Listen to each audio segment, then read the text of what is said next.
Hi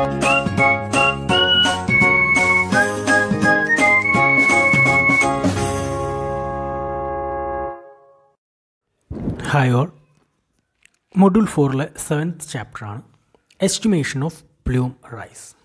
നമ്മൾ already plume behaviour പറഞ്ഞ സമയത്തും ഗൗസിയൻ പ്ലൂം മോഡൽ പറഞ്ഞ സമയത്തും എല്ലാം ഈ ഒരു പ്ലൂം റൈസ് എന്ന് പറയുന്ന ഒരു ക്വാണ്ടിറ്റി നമ്മൾ കണ്ടിട്ടുണ്ട്. സോ എങ്ങനെയാണ് ഈ ഒരു പ്ലൂം റൈസ് എസ്റ്റിമേറ്റ് ചെയ്യുക, അല്ലെങ്കിൽ എന്താണ് പ്ലൂം റൈസ്, അതുപോലെ തന്നെ എങ്ങനെയാണ് ഏതൊക്കെ ഇക്വേഷൻസ് ഉപയോഗിച്ചിട്ടാണ് നമ്മൾ ഡിഫറെൻറ്റ് അറ്റ്മോസ്ഫിയറിക് കണ്ടീഷനിൽ ഈ ഒരു പ്ലൂം റൈസ് എസ്റ്റിമേറ്റ് ചെയ്യുക എന്നുള്ളതാണ് നമുക്ക് ഈ ഒരു സെഷനിൽ നോക്കാനുള്ളത്. ഓക്കെ, ഈ ഒരു ഫിഗർ നമ്മൾ ആൾറെഡി വരച്ചതാണ്. അതായത് പ്ലൂം ബിഹേവിയറിലും ഗൗസിയൻ പ്ലൂം മോഡൽ അനാലിസിസിലും നമ്മളൊരു ജനറലൈസ് ചെയ്തിട്ട് നമ്മൾ ഈ ഒരു ഗ്രാഫിക്കൽ റെപ്രസെൻറ്റേഷൻ വരച്ചിട്ടുണ്ടായിരുന്നു. ഒരു സ്റ്റാക്കും അതിൽ നിന്ന് ജനറേറ്റ് ചെയ്യപ്പെടുന്ന പ്ലൂമും അതുപോലെ തന്നെ പ്ലൂം ലൈനിലെ സെൻട്രൽ ലൈനെല്ലാം മാർക്ക് ചെയ്തൊരു ഫിഗർ നിങ്ങൾ ഓർക്കുന്നുണ്ടാവും. സോ ഇവിടെ നമ്മൾ കാണിച്ചിട്ടുണ്ട് എന്തൊക്കെയാണ് അവിടെ ക്വാണ്ടിറ്റീസ് എന്നുള്ളത്. അതായത് ടോട്ടൽ ഹൈറ്റ് നമ്മൾ എടുത്തിട്ടുള്ളത് ക്യാപിറ്റൽ എച്ച് എന്നുള്ള രീതിയിലാണ്. ഇഫക്റ്റീവ് സ്റ്റാക്ക് ഹൈറ്റ് എന്നാണ് ഇതിനെ പറഞ്ഞിട്ടുള്ളത്. ഈ effective stack height H is equal to H S plus delta H എന്നുള്ളൊരു ഇക്വേഷനാണ് അവിടെ കാണിച്ചിട്ടുള്ളത്. നമ്മൾ ആൾറെഡി പറഞ്ഞ പോലെ ഡിസ്കസ് ചെയ്തതാണ്. അതിൽ എച്ച് എസ് എന്ന് പറഞ്ഞു കഴിഞ്ഞാൽ സ്റ്റാക്ക് ഹൈറ്റ് അല്ലെങ്കിൽ ഫിസിക്കൽ ഹൈറ്റ് ഓഫ് സ്റ്റാക്കും, ഡെൽറ്റ എച്ച് എന്ന് പറയുന്നതാണ് നമ്മൾ ഈ പറഞ്ഞിട്ടുള്ള പ്ലൂം റൈസ് എന്നുള്ളത്, അല്ലേ? ഈ ഡെൽറ്റ എച്ച് ആണ് നമുക്ക് കണ്ടെത്തേണ്ടത്. അതല്ലെങ്കിൽ ഡെൽറ്റ എച്ച് എന്ന് പറയുന്നത് എന്താണ് എന്നുള്ളതാണ് ആദ്യം നമ്മൾ മനസ്സിലാക്കേണ്ടത്. സോ നമ്മുടെ ഒരു സ്റ്റാക്കിൻ്റെ ടോപ്പ് മുതൽ നമ്മുടെ പ്ലൂമിൻ്റെ ജനറേറ്റ് ചെയ്യപ്പെടുന്ന പ്ലൂമിൻ്റെ സെൻറ്റർ ലൈനിലേക്കുള്ള റൈസ് ചെയ്യപ്പെടുന്ന പ്ലൂമിൻ്റെ സെൻറ്റർ ലൈനിലേക്ക് നമ്മുടെ സ്റ്റാക്കിൻ്റെ ടോപ്പിൽ നിന്നുമുള്ള ആ ഒരു ഹൈറ്റിനെയാണ് basically plume rise delta H എന്ന് പറയുന്നത്. അതാണ് അവിടെ ഫസ്റ്റ് സെൻറ്റൻസിൽ കാണിച്ചിട്ടുള്ളത്. Plume rise delta H is the height above the stack orifice towards the plume central line which rises due to momentum and buoyancy of stack gas. നമ്മുടെ സ്റ്റാക്കിൽ നിന്നും emit ചെയ്യപ്പെടുന്ന ആ ഒരു പ്ലൂമിൻ്റെ അല്ലെങ്കിൽ ഗ്യാസിൻ്റെ പൊല്യൂട്ടൻറ്റിൻ്റെ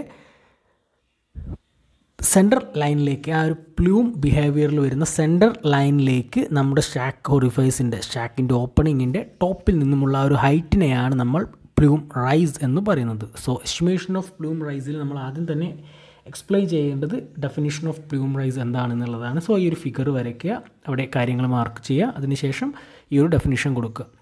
എന്നിട്ട് നമ്മുടെ equation H is equal to H S plus delta H എന്നുള്ളത് എഴുതുക. ഇതിൽ എച്ച് എന്ന് പറഞ്ഞാൽ ഇഫക്റ്റീവ് സ്റ്റാക്ക് ഹൈറ്റ് ആണ്, എച്ച് എസ് എന്ന് പറഞ്ഞു കഴിഞ്ഞാൽ ഫിസിക്കൽ ഹൈറ്റ് ഓഫ് സ്റ്റാക്കാണ്, ഡെൽറ്റ എച്ച് ആണ് പ്ലൂം റൈസ് എന്നുള്ള കാര്യങ്ങൾ അവിടെ കാണിക്കുക.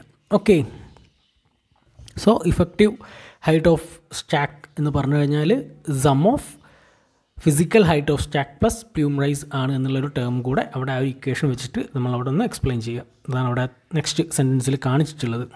ഓക്കെ, സോ ഇതാണൊരു basic idea of delta H അല്ലെങ്കിൽ ഇഫക്റ്റീവ് ഹൈറ്റ് എച്ച് കണ്ടുപിടിക്കുന്നതിനെ കുറിച്ച് നമുക്ക് പറയാനുള്ളത്. പക്ഷേ നമുക്ക് ഡിഫറെൻറ്റ് സിറ്റുവേഷൻസിൽ അല്ലെങ്കിൽ ഡിഫറെൻറ്റ് ഫോർമുലാസ് ഈ ഒരു പ്ലൂം റൈസ് എസ്റ്റിമേറ്റ് ചെയ്യാൻ വേണ്ടി അവൈലബിൾ ആണ്. അതിൻ്റെ കാരണം നമ്മൾ പല കണ്ടീഷനിലും പല അസംഷൻസാണ് എടുക്കുന്നത്. Okay, so there are different formula to describe plume rise under various conditions. However, there is no common agreement between these equations since different assumptions are taken. ഞാൻ പറഞ്ഞ പോലെ ഒരുപാട് ഡിഫറെൻറ്റ് ഫോർമുലാസ് നമുക്കിതിന് വേണ്ടിയിട്ട് അവൈലബിൾ ആണ്. അതിൻ്റെ ഒരു മേജർ കാരണം എന്ന് പറയുന്നത് നമ്മൾ പല സിറ്റുവേഷനിലും എടുത്തിട്ടുള്ള ഇക്വേഷൻസ് അല്ലെങ്കിൽ പല അസംഷൻ്റെയും ബേസിസിലാണ്. അതുകൊണ്ട് തന്നെ ഈ ഇക്വേഷൻസ് തമ്മിൽ ഇൻ്റർ കണക്റ്റഡ് അല്ല. Okay, so estimation of plume റൈസിൽ ഒരു ഫസ്റ്റ് മെത്തേഡ് എന്ന് പറയുന്നത് ബോയൻ പ്ലൂം ആണെങ്കിൽ നമുക്ക് അവൈലബിൾ ആയിട്ടുള്ള അല്ലെങ്കിൽ ജനറേറ്റ് ചെയ്യപ്പെടുന്ന പ്ലൂം ബോയൻ ടെൻഡൻസി കാണിക്കുന്ന തരത്തിലുള്ളതാണെങ്കിൽ അവിടെ ഉപയോഗിക്കുന്ന ഇക്വേഷൻ, പ്ലൂം റൈസ് കണ്ടെത്താൻ വേണ്ടി ഉപയോഗിക്കുന്ന ഇക്വേഷൻ എന്താണെന്നുള്ളതാണ് നോക്കുന്നത്. Okay, so in buoyant plume influence of buoyancy is much greater than that of vertical momentum. നമ്മുടെ പ്ലൂം റൈസിൽ നമ്മൾ പറയുന്ന മറ്റൊരു കാര്യം കൂടെ ഉണ്ട്. അതായത് നമ്മൾ ഈ ഒരു പ്ലൂം റൈസ് സംഭവിക്കുന്നതിന് രണ്ട് ഫാക്ടേഴ്സാണ് എന്ന് പറയുന്നത്. ഒന്ന് മൊമെൻറ്റം ഓഫ് ഗ്യാസും ഒന്ന് ബോയൻസി ഓഫ് സ്റ്റാക്ക് ഗ്യാസും. ഈ ഒരു രണ്ട് ഫാക്ടേഴ്സിൻ്റെ കാരണം കൊണ്ടാണ് ബേസിക്കലി പ്ലൂം റൈസ് സംഭവിക്കുന്നത്. അതായത് ആ പ്ലൂം ഗ്യാസിനുള്ള ഒരു മൊമെൻറ്റവും അതിൻ്റെ കൂടെ തന്നെ അതിൻ്റെ ബോയൻസി പ്രോപ്പർട്ടിയും ആണ് ഇതിനുള്ളൊരു മേജർ ഫാക്ടേഴ്സ് എന്ന് പറയുന്നത്.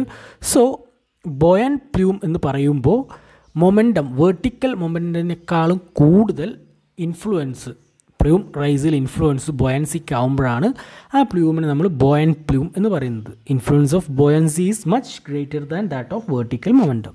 ഓക്കെ, അതുപോലെ തന്നെ this plume obtained when release temperature is more than 50 degree Celsius and greater than ambient atmospheric temperature. So buoyancy ആകണം higher comparing to vertical momentum. അതുപോലെ തന്നെ ഇതിൻ്റെ റിലീസിങ് ടെമ്പറേച്ചർ എന്ന് പറഞ്ഞു കഴിഞ്ഞാൽ 50 ഡിഗ്രിയിൽ കൂടുതലാവുകയും വേണം. അതുപോലെ തന്നെ നമ്മുടെ ആംബിയൻ അറ്റ്മോസ്ഫിയറിക് ടെമ്പറേച്ചറിനേക്കാളും കൂടുതലും ആവുന്ന സിറ്റുവേഷനിലാണ് പ്ലൂം റൈസ് ബോയാൻ ടൈപ്പിൽ അല്ലെങ്കിൽ ബോയാൻ പ്ലൂം എന്നുള്ള രീതിയിലേക്ക് എത്തുന്നത്. Releasing temperature should be greater than 50 degree Celsius and it will be greater than ambient atmospheric temperature. Ambient atmospheric ടെമ്പറേച്ചറിനേക്കാളും കൂടുതലായിട്ടുള്ള 50 ഡിഗ്രി സെൽഷ്യസിലും കൂടുതലായിട്ടുള്ളൊരു വാല്യൂ ആയിരിക്കണം നമ്മുടെ റിലീസ് ടെമ്പറേച്ചർ. അതുപോലെ തന്നെ ബോയാൻസി ആയിരിക്കണം വേർട്ടിക്കൽ മൊമെൻറ്റത്തിനേക്കാളും കൂടുതൽ. ഈ രണ്ട് കണ്ടീഷനും കൂടി സാറ്റിസ്ഫൈ ആവുന്ന സമയത്താണ് നമുക്ക് ഈ പറയുന്ന ബോയൻ പ്ലൂം ഉണ്ടാക്കുന്നത്. അതുകൊണ്ട് തന്നെ according to Holland plume rise എന്നതിനുള്ള equation delta H is equal to 1.5 VS DS plus 4 × 10⁻⁻5 QH whole divide by U bar. ഇതാണ് ഹോളണ്ട് പ്ലൂം ബോയൻ പ്ലൂം റൈസിന് വേണ്ടിയിട്ട് ജനറേറ്റ് ചെയ്യപ്പെട്ടിട്ടുള്ള ഇക്വേഷൻ. ഇതിൽ VS എന്ന് പറഞ്ഞു കഴിഞ്ഞാൽ സ്റ്റാക്ക് ഗ്യാസ് എക്സിറ്റ് വെലോസിറ്റിയാണ് in metre per second. DS എന്ന് പറഞ്ഞു കഴിഞ്ഞാൽ diameter of stack in metre. U bar എന്ന് പറഞ്ഞു കഴിഞ്ഞാൽ wind velocity in metre per second. Then QH എന്ന് പറഞ്ഞു കഴിഞ്ഞാൽ heat emission rate in calories per second. Okay, അതാണ് Holland's equation.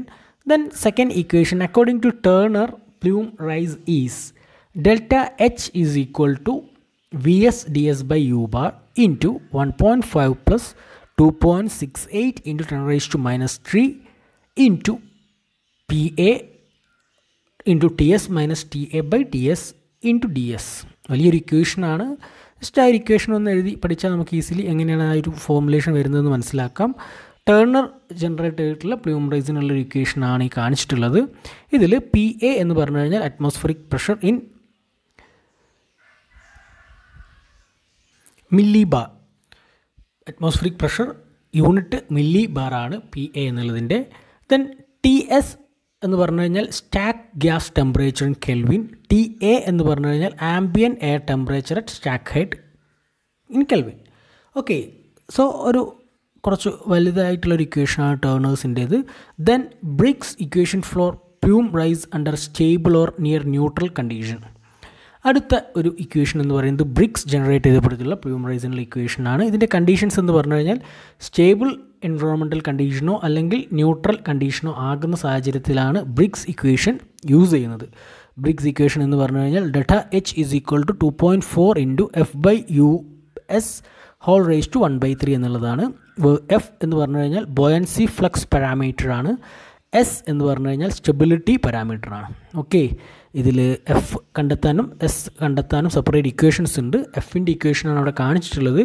G × VS × DS/2 whole square × TS minus TA by TS. ഇക്വേഷൻ്റെ unit എന്ന് പറയുന്നത് m/4 by s/3 എന്നുള്ള ഇക്വേഷനാണ്. അതുപോലെ തന്നെ സ്റ്റെബിലിറ്റി പാരാമീറ്റർ Sൻ്റെ equation G/TA × T/dz of environment plus gamma in 1/s² എന്നുള്ള ഇക്വേഷനാണ്. G എന്ന് പറഞ്ഞു കഴിഞ്ഞാൽ ആക്സലേഷൻ ഡ്യൂ ടു ഗ്രാവിറ്റി ആണ്. ഗാമ എന്ന് പറഞ്ഞു കഴിഞ്ഞാൽ ഡ്രൈ അഡിയബാറ്റിക് ലാപ്സ് റേറ്റ് ആണ്. D/dt ഓഫ് എൻവയോൺമെൻറ്റ് എന്ന് പറഞ്ഞു കഴിഞ്ഞാൽ എൻവയോൺമെൻറ്റൽ ലാപ്സ് റേറ്റിൻ്റെ വാല്യൂ ആണ്.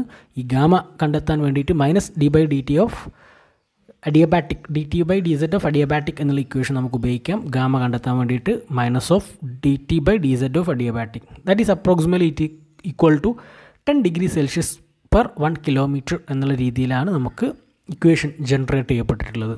ഓക്കെ, സോ നമ്മൾ പറഞ്ഞ Briggs equation delta H is equal to 2.4 × F/U bar S whole raise to 1/3 ആണ്. അതിൽ F എന്ന് പറഞ്ഞു കഴിഞ്ഞാൽ ബോയൻസി ഫ്ലക്സ് പാരാമീറ്ററും S എന്ന് പറഞ്ഞു കഴിഞ്ഞാൽ സ്റ്റെബിലിറ്റി പാരാമീറ്ററുമാണ്. അത് രണ്ടും കണ്ടെത്തുന്നതിന് വേണ്ടിയിട്ടുള്ള രണ്ട് ഇക്വേഷൻസ് F കണ്ടെത്താനും S കണ്ടെത്താനുള്ള ഇക്വേഷൻസുമാണ് നമ്മൾ അഡീഷണലി ഇവിടെ കാണിച്ചിട്ടുള്ളത്. ഓക്കെ, ഇതിലൊരു കാര്യം കൂടെ പറയുന്നത് that is equation 3 is not suitable for unstable or neutral condition. ഈ പറഞ്ഞിട്ടുള്ള ബ്രിഗ്സ് ഇക്വേഷൻ അൺസ്റ്റേബിൾ കണ്ടീഷൻ അല്ലെങ്കിൽ ന്യൂട്രൽ കണ്ടീഷന് പോസിബിൾ ആയിട്ടുള്ള ഒരു ഇക്വേഷൻ അല്ല, അല്ലെങ്കിൽ സ്യൂട്ടബിൾ ആയിട്ടുള്ള ഇക്വേഷൻ അല്ല എന്നാണ് അവിടെ പറഞ്ഞിട്ടുള്ളത്. അങ്ങനെ പറയാനുള്ളൊരു കാരണം നമുക്കവിടെ അറിയാം, നമ്മുടെ എസ് എന്ന് പറയുന്ന വാല്യൂ അൺസ്റ്റേബിൾ അല്ലെങ്കിൽ ന്യൂട്രൽ കണ്ടീഷനിൽ 0 ആയിരിക്കും എസിൻ്റെ വാല്യൂ. സോ ആ ഒരു എസിൻ്റെ വാല്യൂ നമ്മളവിടെ ഇക്വേഷനിൽ അപ്ലൈ ചെയ്താൽ നമുക്കത് പോസിബിൾ ആയിട്ടുള്ളൊരു പ്ലൂം റൈസ് കാൽക്കുലേഷൻ പോസിബിൾ അല്ല. അതുകൊണ്ട് തന്നെ ഈ ഒരു ബ്രിക്സ് ഇക്വേഷനിൽ ചെറിയ മോഡിഫിക്കേഷൻസ് അല്ലെങ്കിൽ ചെറിയ മാറ്റം വരുത്തിക്കൊണ്ട് അൺസ്റ്റേബിൾ കണ്ടീഷനും ന്യൂട്രൽ കണ്ടീഷനും വേണ്ടി ഡെവലപ്പ് ചെയ്തിട്ടുണ്ട്. അതാണ് ഇക്വേഷൻ നമ്പർ 4 എന്നുള്ള രീതിയിൽ കാണിച്ചിട്ടുള്ളത്. That is delta H is equal to 1.6 into F raise to 1.3 into 10 into H S whole raise to 2/3 divide by U bar for X greater than 10 H S. X എന്ന് പറഞ്ഞു കഴിഞ്ഞാൽ distance down wind of stack in metre ആണ്. Down wind distance X. H S എന്ന് പറഞ്ഞു കഴിഞ്ഞാൽ stack height in metre. Okay, so അത് വെച്ചിട്ട് unstable അതുപോലെ ന്യൂട്രൽ കണ്ടീഷന് ബ്രിക്സ് ജനറേറ്റ് ചെയ്ത ഇക്വേഷനാണ് 4th ഇക്വേഷൻ. 3rd ഇക്വേഷൻ നമുക്ക് അൺസ്റ്റേബിൾ ന്യൂട്രൽ കണ്ടീഷൻസിൽ പറ്റില്ല, ബിക്കോസ് എസ് ഈക്വൽ ടു 0 എന്നുള്ള വാല്യൂ സബ്സ്റ്റിറ്റ്യൂട്ട് ചെയ്യുമ്പോൾ നമുക്ക് ആ ഇക്വേഷൻ വാലിഡ് അല്ലാതെ മാറുന്നതുകൊണ്ട്. ഓക്കെ, ദെൻ ഇപ്പോൾ നമ്മൾ പറഞ്ഞ ഇത്രയും equations plume rise under buoyant condition അല്ലെങ്കിൽ ബൊയാൻ പ്ലൂമിന് വേണ്ടിയിട്ടുള്ളതായിരുന്നു. ഇനി നമ്മൾ പറയുന്നത് plume rise under stable or calm condition. Stable condition അല്ലെങ്കിൽ കാം കണ്ടീഷനിൽ നമ്മൾ ഏതൊരു ഇക്വേഷൻസ് ഉപയോഗിച്ചിട്ടാണ് പ്ലൂം റൈസ് എസ്റ്റിമേറ്റ് ചെയ്യുന്നത് എന്നുള്ളതാണ് ഇവിടെ കാണിക്കുന്നത്. When there is no wind, plume bending is negligible and is rise to some height where buoyancy force dissipated. So അവിടെ വിൻഡ് ഇല്ലാത്തൊരു കാരണം കൊണ്ട് നമുക്കൊരു ബെൻഡിങ് അല്ലെങ്കിൽ അതിൻ്റെ ഒരു ഡയറക്ഷണൽ ചേഞ്ച് മാക്സിമം നെഗ്ലിജിബിൾ ആയിരിക്കും. അതുകൊണ്ട് തന്നെ ഒരു പെർട്ടിക്കുലർ ഹൈറ്റ് വരത്തേക്ക് ഇത് പ്ലൂം റൈസ് ചെയ്യപ്പെടുകയാണ് ഇവിടെ ചെയ്യുന്നത്. ഓക്കെ, ഇതിന് റെക്കമെൻഡ് ചെയ്തിട്ടുള്ള ഫസ്റ്റ് ഇക്വേഷനാണ് അവിടെ ഇക്വേഷൻ നമ്പർ 5 ആയിട്ട് കാണിച്ചിട്ടുള്ളത്. That is delta H is equal to 5 into F raise to 1/4 into S raise to -3/8. ഇതിൽ എഫും എസും ഒക്കെ നമ്മൾ ആൾറെഡി പ്രീ ഡിഫൈൻഡ് ആണ്. Then Moses and Carlson's formula. മോസനും അതുപോലെ തന്നെ കാൾസണും മോസസ് ആൻഡ് കാൾസൺ കുറച്ച് ഫോർമുലാസ് ഡിറൈവ് ചെയ്തിട്ടുണ്ട്. അതായത് അറ്റ്മോസ്ഫിയറിക് കണ്ടീഷൻ, സ്റ്റെബിലിറ്റി കണ്ടീഷൻ ബേസിസിൽ ഡിഫറെൻറ്റ് ഇക്വേഷൻസ് അവിടെ ജനറേറ്റ് ചെയ്തിട്ടുണ്ട്. That is for unstable condition. That is dt/dz less than -12.2 ആകുമ്പോഴാണ് അൺസ്റ്റേബിൾ കണ്ടീഷൻ എന്ന് പറയുന്നത്. അത് പ്രകാരം പ്ലൂം റൈസ് ഡെൽറ്റ എച്ചിനുള്ള ഇക്വേഷനാണ് കാണിച്ചിട്ടുള്ളത്. That is 3.47 VS/ds/u bar plus 10.53 QH raised to 1/2 u bar. Okay, second one for neutral കണ്ടീഷനാണ്. That is -12.2 less than or equal to dt/dz less than -1.5. ആ ഒരു കണ്ടീഷൻ ആണെങ്കിൽ നമ്മൾ അതിന് കൊടുക്കുന്ന equation delta H is equal to 0.35 VS/ds/u bar plus 541 Q raised to 1/2 bar. Okay, then for stable condition ആണെങ്കിൽ dt/dz greater than or equal to -1.5. അതാണ് greater than stable condition ആണെങ്കിലുള്ള dt/dzൻ്റെ വാല്യൂ. അത്തരം കണ്ടീഷനിൽ നമ്മൾ ഉപയോഗിക്കുന്ന പ്ലൂം റൈസ് ഇക്വേഷൻ എന്ന് പറയുന്നത് dh is equal to -1.04 VS/ds/u bar plus 4.58 QH raised to 1/2 u bar. Okay, കുറച്ച് വലിയ ഇക്വേഷൻസ് ആണ് ഇത് മൂന്നും. അത് ഒരു മെത്തേഡിൽ തന്നെ പഠിച്ചെടുക്കുക എന്നുള്ളത് ഇമ്പോർട്ടൻ്റ് ആണ്. അതായത് എക്സാമിനേഷന് ചോദിക്കുകയാണെങ്കിൽ നമ്മുടെ സ്റ്റേബിൾ അല്ലെങ്കിൽ കാം കണ്ടീഷനിൽ ഉപയോഗിക്കുന്ന ഇക്വേഷൻസ് എന്നുള്ള രീതിയിൽ നമ്മൾ എഴുതണമെങ്കിൽ മോസസ് ആൻഡ് കാൾസൺസ് ഫോർമുല എന്ന് പറഞ്ഞ് 3 കണ്ടീഷൻസ്, സ്റ്റേബിൾ കണ്ടീഷൻസിൽ അതുപോലെ തന്നെ ന്യൂട്രൽ കണ്ടീഷൻസിൽ അൺസ്റ്റേബിൾ കണ്ടീഷൻസിൽ എന്തൊക്കെയാണ് നമ്മുടെ dt/dzൻ്റെ വാല്യൂ എന്നും അത് കഴിഞ്ഞ് ഇക്വേഷൻ ഓഫ് പ്ലൂം റൈസ് എന്താണെന്നും നമ്മൾ എഴുതൽ വളരെ ഇമ്പോർട്ടൻ്റ് ആണ്. സോ ഈ ഒരു ഫോർമുലാസ് എഴുതി പഠിക്കുക എന്നുള്ളത് വളരെ ഇമ്പോർട്ടൻ്റ് ആണ്. ഇതിൽ dt/dz എന്ന് പറഞ്ഞു കഴിഞ്ഞാൽ ആൾറെഡി പറഞ്ഞ environmental lapse rate in degree Celsius per kilometre ആണ്. Then QH is equal to kilocalorie per second എന്നുള്ള രീതിയിലാണ് ഈ ഒരു വാല്യൂസ് കൊടുത്തിട്ടുള്ളത്. Okay, and next third plume rise equation എന്ന് പറഞ്ഞു കഴിഞ്ഞാൽ for unstable or neutral condition. Unstable അല്ലെങ്കിൽ ന്യൂട്രൽ കണ്ടീഷന് വേണ്ടിയിട്ടുള്ള പ്ലൂം റൈസ് ഇക്വേഷനാണ് നെക്സ്റ്റ് അവിടെ കാണിച്ചിട്ടുള്ളത്. That is equation number 9. ASME committee recommended formula delta H is equal to 150F all divided by u bar raised to 3. Equation 9 give reliable delta H only when u bar greater than 7 meter per second. So ഈ 9th ഇക്വേഷൻ്റെ ഒരു case എന്ന് പറഞ്ഞു കഴിഞ്ഞാൽ velocity u bar greater than 7 meter per second ആണെങ്കിൽ മാത്രമേ നമുക്ക് കിട്ടുന്ന delta H value ഒരു മാച്ചിങ് ആയിട്ടുള്ള രീതിയിൽ നമ്മൾ കൺസിഡർ ചെയ്യുന്നുള്ളൂ. Okay, then non beyond buoyant പ്ലൂമാണ് last one. 4th category of plume rise equation non buoyant അല്ലാത്ത പ്ലൂമിൻ്റെ രീതിയിൽ, അതായത് for sources are temperature close to ambient temperature greater than 50 degree above ambient having exit speed at least 10 metre per second. Temperature ambient ടെമ്പറേച്ചറിന് close ആയിട്ടുള്ളതും അതുപോലെ തന്നെ wind speed ഏകദേശം exit speed 10 metre per സെക്കൻഡും ആയിട്ടുള്ള സിറ്റുവേഷനാണ് നമ്മൾ നോൺ ബോയാൻറ്റ് പ്ലൂം എന്ന് പറയുന്നത്.